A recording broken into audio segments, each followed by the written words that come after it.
लड़के ने अपनी पत्नी को गिफ्ट में दे दी 70 लाख की लिमिटेड एडिशन कार। जिस लड़के के साथ उसका पूरा ससुराल नौकरों से भी बदतर सलूक करता था, क्यों उससे एक मल्टीनेशनल कंपनी का सीईओ हाथ जोड़कर मांगने लगा माफी? इन सवालों के जवाब अभी जानिए, सिर्फ कुछ मिनटों में। सुनिए इंटरनेट पे सबसे ज्यादा वायरल होने वाली स्टोरी, वो भी बिल्कुल फ्री।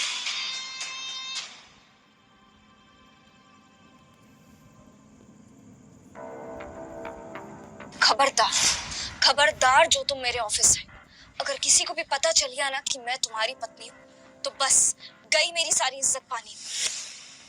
तुम्हारी पत्नी कहलाना ना मेरे लिए किसी गाली से कम नहीं है, इसलिए चुपचाप घर पे बैठो और वो सब करो जिसके लिए तुम्हारी शादी मुझसे करवाई गई है। रिया, तुमने कल रात को बोला था ना कि तुम्हें अपने काम के लिए एक अवार्ड मिलने वाला है और उस फंक्शन के लिए पूरी फैमिली इनवाइटेड है, बोला था ना? हाँ, तो तुम मेरी फैमिली नहीं हो, तुम मेरी जिंदगी का बस सबसे बड़ा बोझ हो, जिसे ना जाने क्यों मरते मरते डैडी ने मेरे गले बांध दिया। दरअसल 1 साल पहले रिया ने अभय से शादी अपने पापा के कहने पे की थी। उन्होंने आखिरी सांस लेते हुए रिया से ये वादा लिया था कि वो इस शादी से इनकार नहीं करेगी। रिया तो अभय को जानती तक नहीं थी, और जानती भी कैसे, अभय तो खुद ही खुद को नहीं जानता था। दरअसल एक एक्सीडेंट के कारण अभय ने अपनी याददाश्त खो दी थी। अभय गरीब होने के साथ साथ अनाथ भी था। कोई ढंग की नौकरी ना होने की वजह से वो जो मिले वो काम कर लेता, चाहे वो डिलीवरी का हो, सुपरवाइजिंग का हो, वेटर का हो या सामान बेचने का। फिलहाल वो कंस्ट्रक्शन साइट पर सुपरविजन का काम करके 4 पैसे कमा रहा था, लेकिन उसकी बीवी और उसके ससुराल वाले उसे एक पल भी चैन से नहीं जीने देते थे। शायद उससे ज्यादा इज्जत एक गली के कुत्ते को मिल जाती थी। आज भी कुछ वही हो रहा था। अच्छा ठीक है रिया, अगर तुम नहीं चाहती कि मैं तुम्हारी ऑफिस की पार्टी में आऊं तो यही सही है, मैं नहीं आऊंगा। All the best. मेरी बात अभी खत्म नहीं हुई है। अगले हफ्ते हमारी वेडिंग की फर्स्ट एनिवर्सरी है, उसके लिए तुमने कुछ सोचा है या नहीं? हाँ रिया, मैंने सोचा है, जो भी कर पाऊंगा तुम्हारे लिए वो करूंगा ना। एक मिनट, तुम मुझे कोई वो सस्ता सा फूलों का गुलदस्ता देने का तो नहीं सोच रहे हो ना अबे? हेलो, रिया सिंघानिया नाम है मेरा। रिया, मैं 7 दिन है तुम्हारे पास इस शादी को खत्म होने से बचाने के लिए। मुझे ये तो नहीं पता कि डैडी ने मरते मरते तुम जैसे फटीचर से मेरी शादी क्यों करवा दी, पर इतना जरूर जानती हूँ कि अगर हमारी फर्स्ट एनिवर्सरी से पहले तुमने अपने गिफ्ट के साथ मुझे इम्प्रेस नहीं किया ना, तो उसी दिन डिवोर्स के पेपर्स पे साइन कर दूंगी मैं।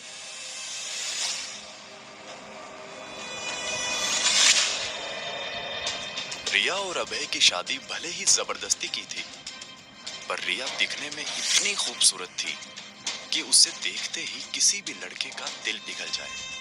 और अभय ने जिस दिन रिया के साथ 7 फेरे लिए थे, उसी पल से उसे दिल से अपना जीवन साथी मानने लगा था।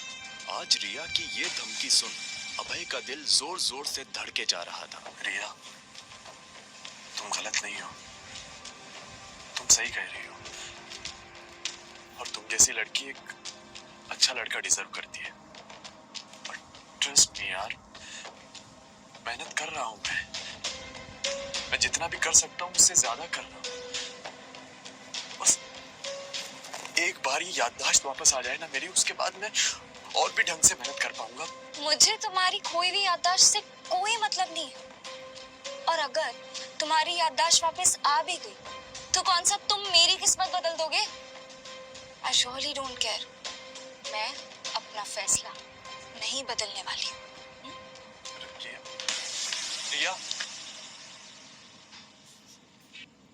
अब यहाँ खड़े खड़े मुंह क्या देख रहे हो? हाँ? मैं तो चाहती हूँ कि मेरी बेटी अपने मरे हुए पापा को दिए हुए वादे से ऊपर उठे और तुमसे अपना और हमारा सबका पीछा छुड़ाए। अब जाओ, मेरे लिए 1 कप गर्मा गर्म चाय लेकर आओ। जी। जाओ।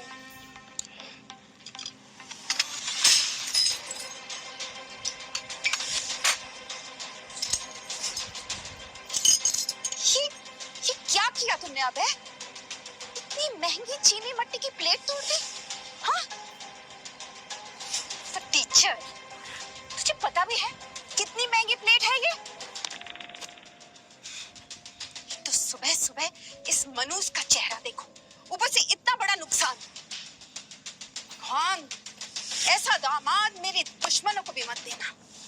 सॉरी माँ जी, गलती से मेरा हाथ लग गया प्लेट पर। और खैर, मैं आपके लिए ना एक नई प्लेट ले आऊंगा।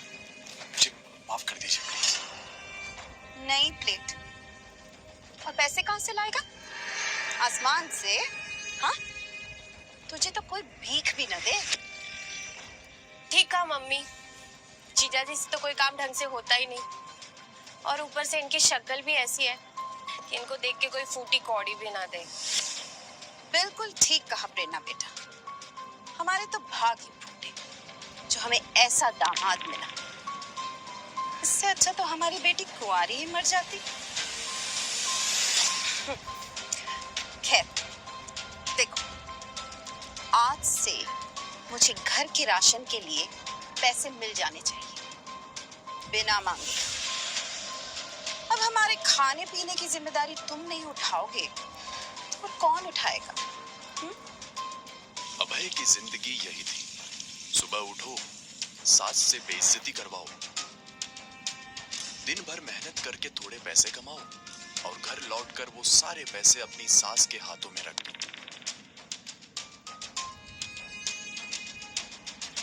उसका हुलिया देख के कोई भी बता सकता था कि अभय की माली हालत कैसी थी। कंस्ट्रक्शन के काम से सने कपड़े जो जगह जगह से फटे होते, शक्ल पर मेहनत की धूल जमी हुई, पैरों में टूटी हुई चप्पल। ऐसी हालत में भी उसकी लगन सराहनीय थी। जो ऐसे परिवार की देखभाल करने के लिए अभय हर रोज अपनी जी जान लगा देता। अभय ड्राइंग रूम में खड़ा चुपचाप ये सारी बातें सुन रहा था। उसकी सास और साली के शब्द दिन ब दिन कड़वे होते जा रहे थे। उन दोनों के मुंह से ये बातें सुन अभय का मुंह उतर गया।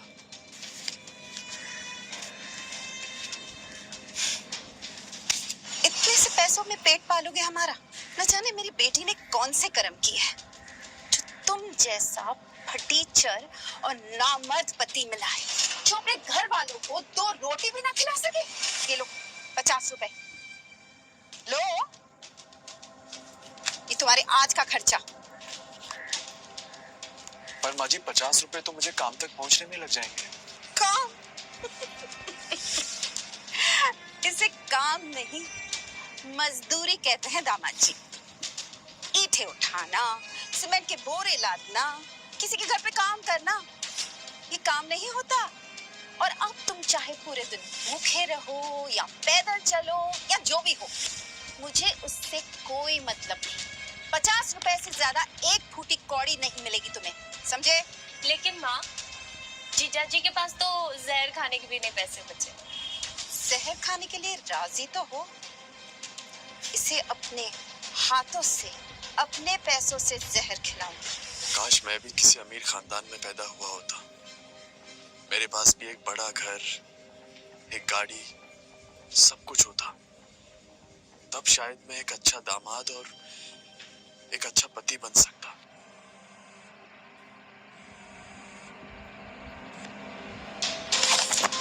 हेलो माँ, एक बहुत बड़ी गड़बड़ हो गई। क्या हुआ रिया बेटा, इतनी घबराई हुई क्यों हो? माँ, आज मुझे अपने काम के लिए एक अवार्ड मिलने वाला था और मैं अपनी बहुत इंपॉर्टेंट फाइल घर में भूल गई हूँ। अब तुम कैसे भी करके ना वो फाइल अभय के हाथ भिजवा दो। रिया बेटा, तुम्हें पता भी है तुम क्या कह रही हो? अगर अभय तुम्हारे ऑफिस आया ना तो कितनी बदनामी होगी, समझती हो? अरे मुझे वो सब कुछ नहीं पता अभी माँ, मुझे बस वो फाइल चाहिए जल्द से जल्द। Okay bye. रेणुका का बस चले तो वो अभय को एक सेकंड के लिए भी रिया के आसपास ना खड़ा होने दे। लेकिन आज रेणुका भी मजबूर थी। ओए उड़न खटोला, कहाँ जा रहे हो? माँ जी, मैं अपनी साइट पर जा रहा हूँ। कोई जरूरत नहीं। रिया के ऑफिस जाओ और उसे ये फाइल दे दो। पकड़ो और खबरदार जो उसे नाम से पुकारा है रिया मैडम कहकर बुलाना, ताकि उसके ऑफिस वाले समझे तुम उसके ड्राइवर हो, पति नहीं। समझे? निकलो, जाओ।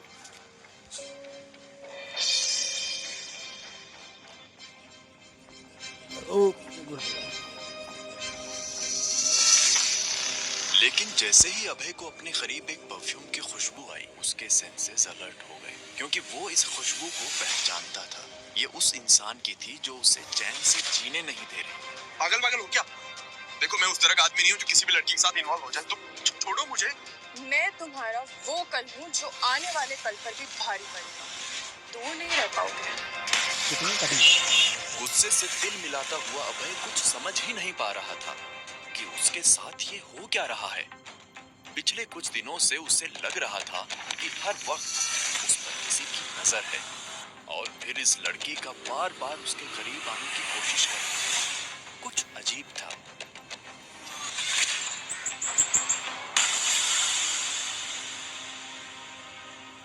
अंदर कहाँ घुसे जा रहे हो? आईडी दिखाओ अपनी। मेरे पास आईडी तो नहीं है, लेकिन मेरी बीवी है। मेरा मतलब है कि ये फाइल मुझे रिया सिंघानिया को देनी है। रिया रिया मेरी एम्प्लॉय। लो, ये मुझे। वो और कोई नहीं, रिया जिस कंपनी में काम करती थी उसी कंपनी का मालिक सूर्य प्रकाश था। सॉरी सर, ये फाइल रिया के लिए बहुत जरूरी है। मैं बस उसे ही दूंगा। ओह हीरो, थोड़ा ठंड पा तो होगा उसका कोई ड्राइवर या नौकर, पर मैं ना उसका बॉस हूँ और उसका होने वाला मंगेतर।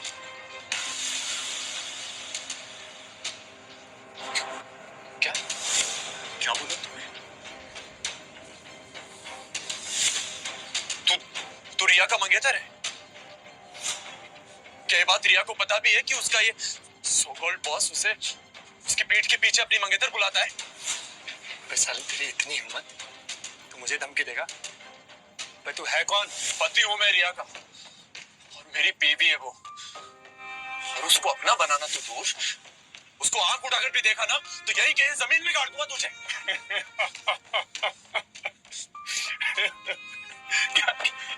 क्या क्या क्या कहा तूने? रिया का हस्बैंड है तू? हाँ। रिया, रिया, जरा इधर आना। सूर्य पूरे ऑफिस के सामने रिया का नाम जोर जोर से चिल्लाने लगा। ये देख अभय का दिल जोर जोर से धड़कने लगा। उसने जोश में आकर रिया को अपनी बीवी तो बता दिया, पर उसे अच्छे से पता था कि ये बात रिया के कानों तक पहुंची तो उसके साथ क्या होगा। हाँ हाँ सूर्य, क्या हुआ? चिल्ला क्यों रहे हो? रिया, तुमने अपने घर के नौकरों को बहुत ज्यादा ही सर पर चढ़ा रखा है।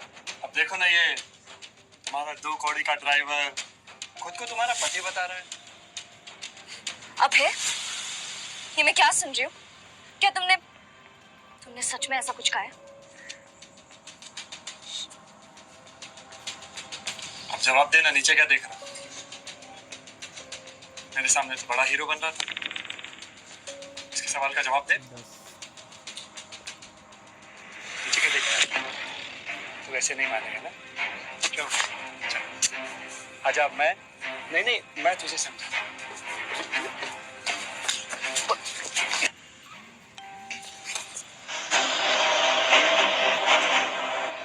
ना तो तू इस ऑफिस में कदम रखने लायक है और ना ही रिया का ड्राइवर बनने लायक। रिया के मन में फिलहाल अभय के लिए इतनी नफरत पैदा हो चुकी थी कि उसने एक बार भी अभय को उठाना ठीक नहीं समझा।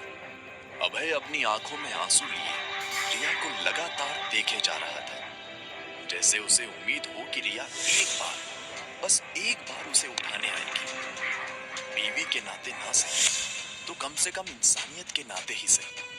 अभय को कार के नीचे आता देख कार के अंदर बैठा आदमी हड़बड़ाते हुए बाहर आया।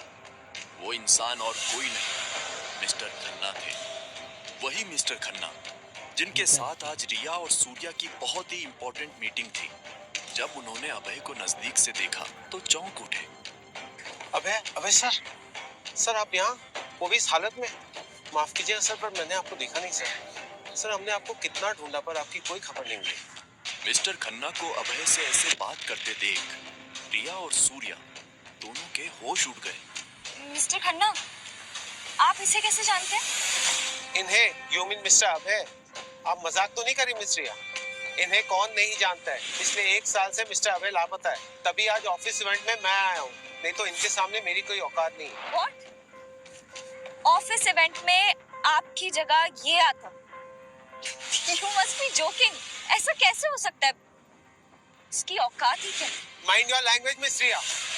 आपकी इस बदसलूकी के वजह से हमारी कंपनी के इन्वेस्टर्स की तरफ से हम आपको हमेशा हमेशा के लिए ब्लैकलिस्ट करते हैं। And how dare you speak so low about mister Abhay. आप जानती भी है कि कौन है? और फिर जो मिस्टर खन्ना ने अभय के बारे में कहा, उसे सुन रिया के साथ साथ सूर्या के भी होश उड़ गए। जिस रिया की आंखों में अभय के लिए अब तक नफरत थी, उन्हीं आंखों में अब डर था, और उससे भी ज्यादा कुछ था, तो वो था पछतावा। आखिर ऐसा क्या बताया मिस्टर खन्ना ने अभय के बारे में? कौन था अभय अपनी याददाश्त खोने के पहले, और क्या है उसकी सच्चाई? अपनी पत्नी रिया से पूरी तरह जलील होने के बाद अभय उदास होकर सड़क पर चला जा रहा था। तभी अचानक उसे रिया का कॉल आया। हेलो रिया। अभय, तुम इस वक्त कहाँ हो? मैं घर के पास ही हूँ। अच्छा, वो रिया, आई एम सो सॉरी। आज जो हुआ मेरी वजह से, लेकिन मैं तुम्हें किसी और। ये सब छोड़ो अभय, तुम जल्दी से घर आ जाओ। क्या हुआ रिया, तुम ठीक तो हो ना? हाँ हाँ, मेरे पास तुम्हारे लिए एक सरप्राइज है। ऐसा सरप्राइज जो मैं न जाने कब से तुम्हें देना चाहती थी। मेरे लिए? लेकिन वेकिन छोड़ो और फटाफट आ जाओ, वरना मैं नाराज हो जाऊंगी। नहीं, मैं अभी आया। ये पहली बार था जब रिया ने अभय से इतने प्यार से बात की थी, और वो अभय को कोई सरप्राइज देने वाली थी। इस खुशी में अभय अपनी सारी बेइज्जती भूल गया।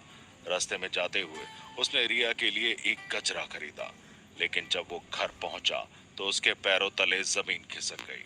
इससे पहले कि वो कुछ कह पाता, उसकी सास ने दरवाजे पर खड़े अभय से कहा, अभय, वहीं रुक जाओ। माँ जी। रिया। खबरदार, जो मेरी बेटी का नाम अपनी गंदी जुबान से लिया तो। रिया से अब तुम्हारा कोई लेना देना नहीं है। रिया मेरी पत्नी है माँ जी। पत्नी थी, देख नहीं रहा तुम्हें? रिया सूर्या के साथ 7 फेरे ले चुकी है। कहाँ तुम भतीजन और कहाँ मेरा नया दामाद करोड़पति सूर्या। दफा हो जाओ यहाँ से, और फिर कभी अपनी शक्ल मत दिखाना। पैसों के लिए सूर्या से शादी कर चुकी रिया भला कैसे अपने पुराने गरीब पति को बेइज्जत करने का मौका छोड़ सकती थी? लालची रिया ने अभय से कहा, तो अभय, कैसा लगा मेरा सरप्राइज? रिया, मैं प्यार करता हूँ तुमसे। तुम मेरे साथ ऐसा कैसे कर सकती हो? प्यार प्यार औकात देखकर किया जाता है अभय, और तुम्हारी औकात तो मेरे नौकर बनने की भी नहीं है। पता नहीं क्यों मेरे स्वर्गवासी पापा ने तुमसे मेरी शादी करवा दी थी, पर तुम्हारे साथ इस शादी का बोझ मैं अब और नहीं झेल सकती। अब अपना 2 कौड़ी का प्यार रखो अपनी जेब में और निकलो यहाँ से।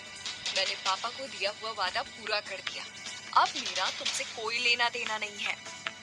रिया बेटा, तुम अंदर जाओ, सूर्या तुम्हारा इंतजार कर रहा होगा। और तुम अभय, सुना नहीं रिया ने क्या कहा? निकलो यहाँ से। इतना कहकर रेणुका ने अभय के मुंह पर दरवाजा बंद कर दिया। गरीब अभय आंखों में आंसू लिए वहां से निकल गया। वो थोड़ी दूर पहुंचा ही था कि तभी अचानक कुछ गुंडों ने आकर उसका रास्ता रोक लिया। कौन हो तुम लोग? तेरी मौत। इतना कहकर वो सब एक साथ अभय पर टूट पड़े, लेकिन इससे पहले कि वो अभय को छू भी पाते, अभय ने किसी फिल्म के एक्शन हीरो की तरह एक एक करके सभी गुंडों को पछाड़ दिया। खुद अभय भी नहीं समझ पा रहा था कि वो अकेला कैसे इन गुंडों पर भारी पड़ गया। वो बार बार खुद से यही सवाल कर रहा था, ये अचानक मुझे क्या हो गया था? मैं इतने सारे गुंडों का सामना कैसे कर पाया? और कौन थे ये लोग? तुम यही सोच रहे हो ना कि तुम्हारे जैसा मामूली आदमी कैसे इन ताकतवर गुंडों पर भारी पड़ गया? तुम यहाँ कैसे आई? मेरा पीछा क्यों नहीं छोड़ती हो तुम? क्यों परेशान कर रही हो मुझे? मैं तुम्हें परेशान नहीं कर रही, बल्कि सिर्फ मैं ही तो तुम्हें हर परेशानी से बचा सकती हूँ। तुम खुद को जो समझ रहे हो ना, तुम वो नहीं हो। पुराना अभय ऐसा नहीं था। पुराना अभय? मैं नहीं जानता तुम किस अभय की बात कर रही हो, लेकिन जो अभय तुम्हारे सामने खड़ा है, आज उसकी बीवी ने चंद पैसों के लिए किसी और से शादी कर ली। मुझे अपना कोई अतीत नहीं जानना।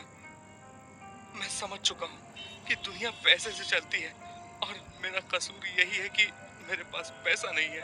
पैसा? पैसा तुम्हारे पाँव की धूल है अभय। सही वक्त आने दो, तुमसे ज्यादा रिया खून के आंसू रोएगी। उसे नहीं पता कि उसने क्या खोया है। अगले दिन जब अभय अपनी साइट पर काम कर रहा कि तभी एक लंबी गाड़ी में उसकी सास रेणुका वहां आई। अभय जल्दी आओ यहाँ, मेरे पास पूरा दिन नहीं है। ये लो तलाक के कागज, जल्दी इन पर साइन करो और हमारा पीछा छोड़ो। अभय जानता था कि रेणुका से बहस करने का कोई फायदा नहीं होगा, इसलिए उसने उन पेपर्स पर साइन कर दिए। हाँ, आखिरकार इस